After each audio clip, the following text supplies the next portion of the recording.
welcome to Turn the Page, the official podcast of the Syosset Public Library.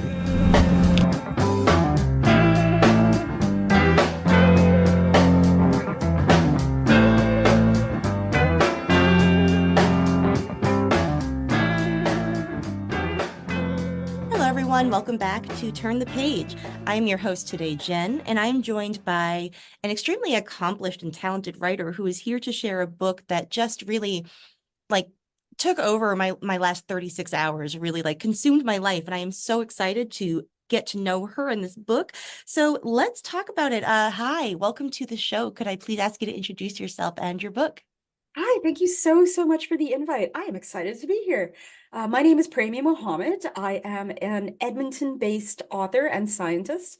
I'm currently also the writer in residence at the Edmonton Public Library, and I write sci-fi, fantasy, horror, and books that are a mashup of all of the above, and I have something like 50-something short stories out in the world as well. And the Wow. book is The Butcher of the Forest, which is out from Tor.com and Titan Books in the UK in February 2024. Oh, yeah, it's a really amazing body of work, and this is such an interesting addition to it. And I'm wondering if we could start, as I usually do, with you telling us a little bit about the journey to this book. Where did this project come from? I'm always hesitant to ask about where ideas come from because that's unanswerable. But what was this book's inception point? Was it an image or a character or something? Yeah, this was a weird one for me. And I'm kind of hoping it'll end up in a very specific Wikipedia article. But I actually had a dream one night. And you know how dreams don't make sense? They just have the dream logic. And you can't really usually pull a story out of a dream unless you want to write a surrealist novel. But there was a very clear image in the dream that I remembered, and one line of, I guess, dialogue of somebody saying something just behind me, and I didn't see who was saying it. And I woke up and I, made a note of it on my phone, and I was like, gee, that could make a neat little story, maybe.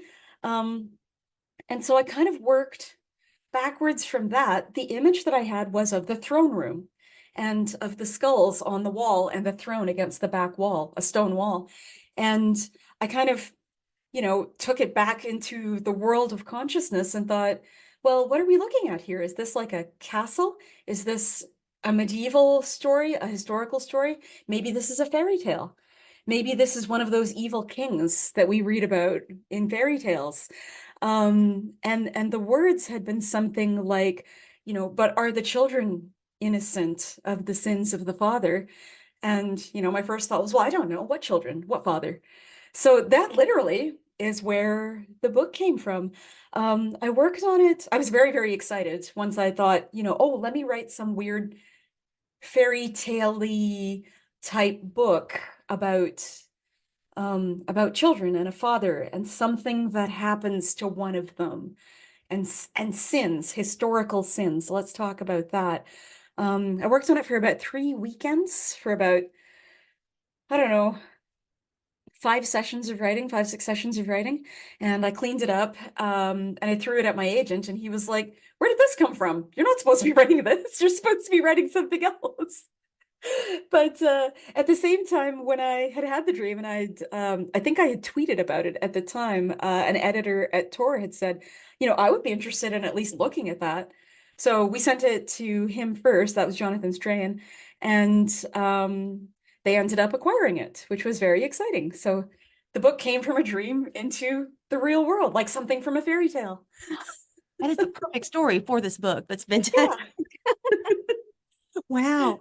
And it did sort of give me it did blow my mind slightly because while I was reading it, I was sort of thinking you know, that how do I say this? There was a pitch that I read that was really caught my eye early on, that it is like Hansel and Gretel meets Annihilation. And as I was reading, it sort of sparked this thought that you know, Annihilation is kind of in itself like a dark fairy tale. And then also Mm. that dark fairy tales are kind of cosmic horror, like medieval cosmic horror a little bit. And that totally blew my mind. So can you talk a little bit about Yeah, what you're doing with genre here and like various conventions and how you're using them in interesting ways. Yeah, I set out to kind of like I guess, see if I could write a fairy tale without ever using the words fairy. So again, if you went to Veris and said, the Elmever is full of fairies, she'd be like, "That it's full of what? What's that?" Because the woods are occupied. It's just not people living there. It's inhabitants. That's what you do. Um, I didn't really intend for it to be a horror story initially, but the the idea of these sort of child-consuming dangerous woods, that too is very cosmic horror. That's very Algernon Blackwood, The Willows. That's very it's also even kind of folk horror, the idea that the land that sustains us can turn on us in a split second. And folk horror and cosmic horror, of course, are like this because it's all about things that are older than us and bigger than us and know things that we cannot possibly know. And that's Veris's whole problem, really, going back into the woods, is not that she just knows things from the previous trip, but that she knows there's so much else that she hasn't been introduced to.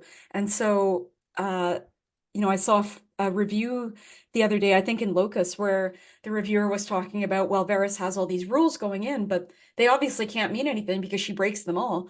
No, she breaks them out of desperation, Mm. and because the forest and its inhabitants go out of its way to continue to fool her and trick her and pull the rug out from under her and show her how much she cannot know compared to this extremely old, ancient, more or less antagonistic piece of land.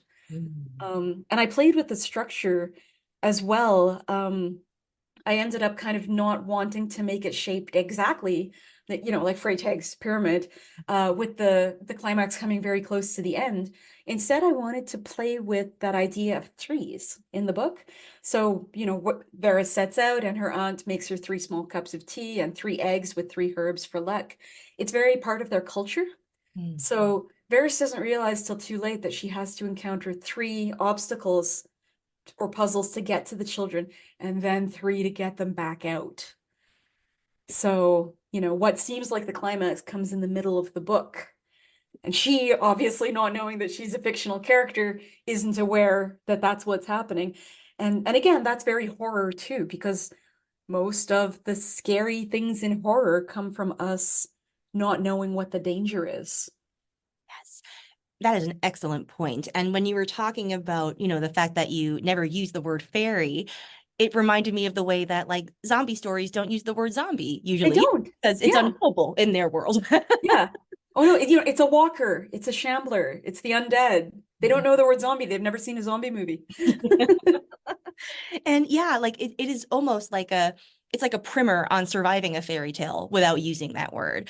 So Mhm. you could talk a little bit about Varys and the setting, because I'd love to know what went into shaping both of them because I feel like there's a really interesting relationship here between the protagonist and like the particular challenges that Varys faces in the forest. So could you talk about maybe like the dynamic between them if that makes sense?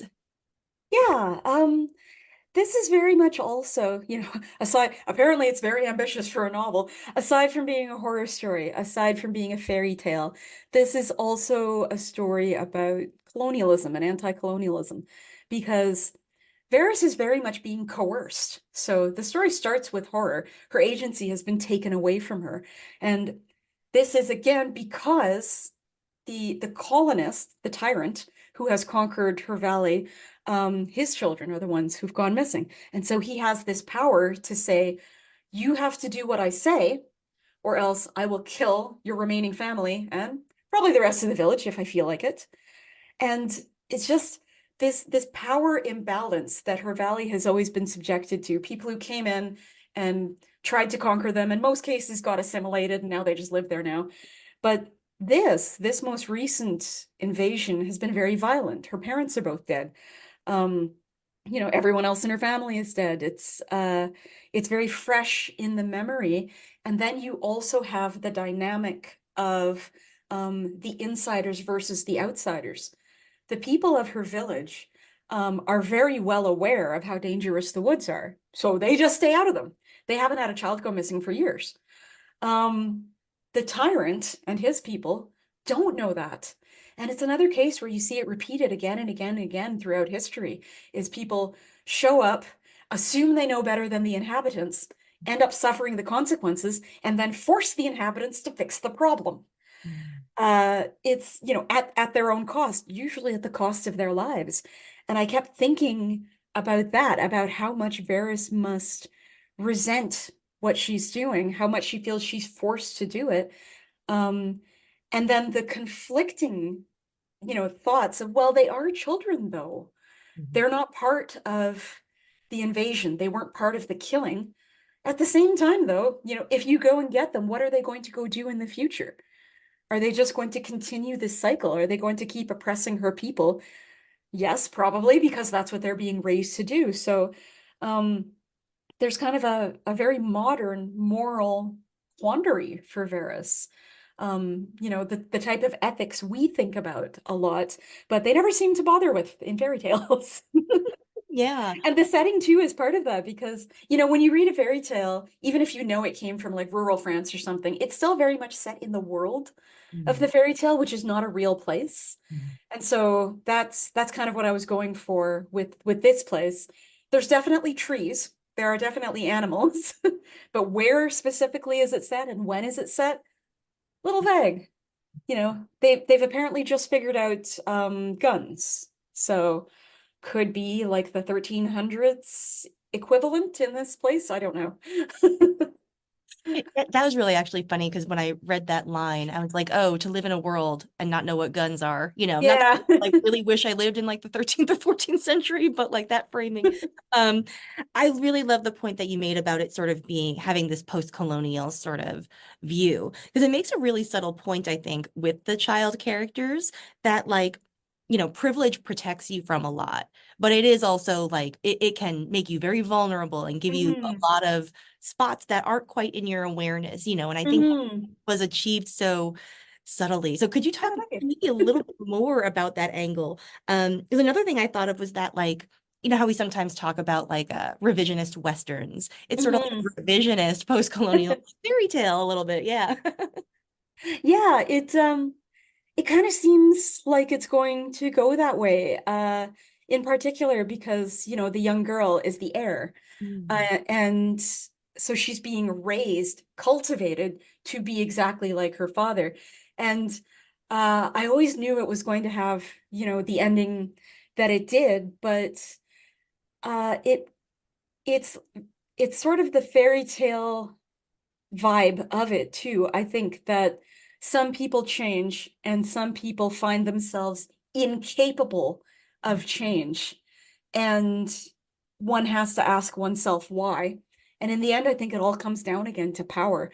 I've just spent like the last couple of years thinking about this, particularly in some of my books, like what is it that's so intoxicating about power, the concept of power? People will give up, their families, their loved ones, wives, husbands, children, money, security, safety, leisure, just to have power over other people. I don't understand it. Like, like, why wouldn't you rather have all those other things, which are the things that make life worth having? So this is where we see the tyrant coming into the story is he's not thinking of his children as people lost in the forest, and he would do anything to get them back. He's not the doting father. He's thinking in terms of power and his legacy and, get them back. They are my heirs, that kind of thing. So I also kind of thought, we don't see a ton from the kids' point of view because they're very young, they're sort of like whatever I said, 9 and 7 or something like that. But this is how they're being raised. How do they feel about that? How do they feel about becoming their father? Or for the little boy, how does he feel about not being allowed to become his father because he's the younger, he's not the heir? So, does this impact Who's come to rescue them? Does this impact how they think about the rescue? They find themselves trying to help in the woods. They're not good at it. What's up with that? And like you said, the privilege has kind of built a wall around them between them and the real world that they now live in. How does that impede their knowledge of this land that they've conquered and that they now inhabit? There's a lot of unanswered questions in a novella because there's no room to answer them. So That is so interesting, though. I do think you depict really interestingly both, how power works interpersonally and in a society, but also like how it works within an individual. And with the tyrant, you almost get a sense of like power as being a drug, something that you cannot give up after a while and that you will seek at all costs. Yes, and then you get, the legacies of sort of like how children bring their own perspectives to the parenting that they receive and all that. Gosh, yeah, this was such an interesting novella, and I really loved one last thing I would love to talk about, the imagery of the forest. Because you have some really rich descriptions of let's say the flora and the fauna that inhabit this forest. And I was reminded occasionally of like medieval tapestries, which the cover of the book also kind of hints at. So yeah, could you talk a little bit about, this question's getting big, but could you talk a little bit about visually building the forest and like what maybe goes into cover design and the dialogue that goes into putting a cover on, especially with cosmic horror, which is sort of unspeakable and unportrayable. How do you put a cover on that? Yeah, no, but that's a relevant question because this I've got 8 books or whatever out in the world, soon to be 9. By the end of this year, it'll be 13. But I've kind of experienced the whole spectrum of cover design, and my imagery was indeed very sort of medieval tapestry, medieval fresco, marginalia, the world as represented almost through art, not through realism. And the forest helps contribute to that too. It moves around, it tries to trick you, paths disappear, trees seem to shuffle across. I was also thinking, of course, of the that scary chapter in The Wind in the Willows where Ratty and Mole are lost in the wild woods. So I was thinking, can I make these woods wilder? Can I, and I also had kind of the mental image of Gormenghast Forest, the forest surrounding the castle and the mountain, and how wild and dangerous that is to castle residents. So when we were talking about cover design, my editor sent me kind of a list of portfolios for illustrators that Tor usually uses and asked me to rank them. And there was a little questionnaire kind of about what are some colors that you think would be interesting to see on the cover? What are some covers that you've really liked recently? What are some covers that you've hated and you will die if this goes onto the front of your book? And what are 3 powerful images or scenes that you think would be interesting to put on there? So I got a questionnaire, but sometimes that doesn't happen. So for instance, for my debut novel, which was cosmic horror, they ended up going with kind of a very striking graphic black and white design, which I loved. And I didn't realize until about 6 months later that there were silhouettes hidden in it. I just like panicked and dropped the book. So that felt like cosmic horror. But yeah, that one was a case where we hadn't really talked about the cover, and I was waiting to see if that would happen. And of course, it's your debut book. You don't know how the process goes. And a friend messaged me to be like, hey, your book is up for pre-order on Amazon. I was like, oh, that's exciting. Does it have a cover? She was like, it does. So that was how I found out what the cover looked like. So it's the whole spectrum. So Andrew Davis illustrated and did the design for this cover, and I love the way it looks, and it tells you exactly what it is. This is a forest. There's something weird about these animals, though. And we should probably feel a little bit threatened because humans have this instinct when we see bones or skeletons or whatever to be like, oh, that should really be on the inside. On the inside. This unicorn should not have a bone face. I'm gonna just back away a little bit, So I love that they did that. Yeah, it's beautiful. And I love sort of you know, go back to sort of like the medieval visual language, like it's a forest that's sort of peppered with like memento moris, Yeah, that remind but you that like you could very easily die here. And yeah, that's the forest's big motto. It's wearing a t-shirt that says, "Ask me about how you could die in this forest."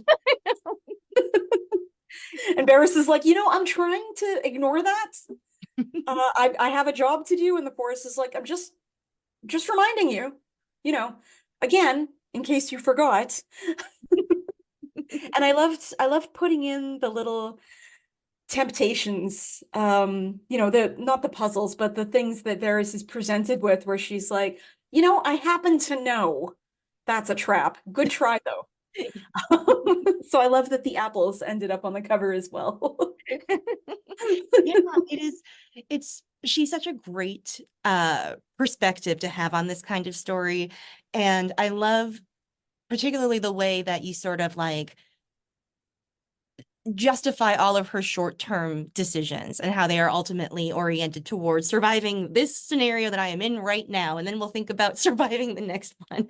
And she's this really good mix of like pragmatic but also just like unstoppable that that I really love. So thank you for gifting us with her and with this book. And, yeah, it was absolutely lovely, and I enjoyed it so much. Thank you. I'm delighted to hear that. I hope people enjoy it. I do too, and I think they will. So, this is a great time to turn to our listeners. It's your turn now. You're going to check out The Butcher of the Forest. When you hear this on Leap Day, happy Leap Day, this book will be in the world. So please go check it out. Head to your favorite library or independent bookstore, wherever you like to go for books. Thank you for joining us. It is now time to close this chapter. It's time to close this chapter of Turn the Page. Join us for the next episode.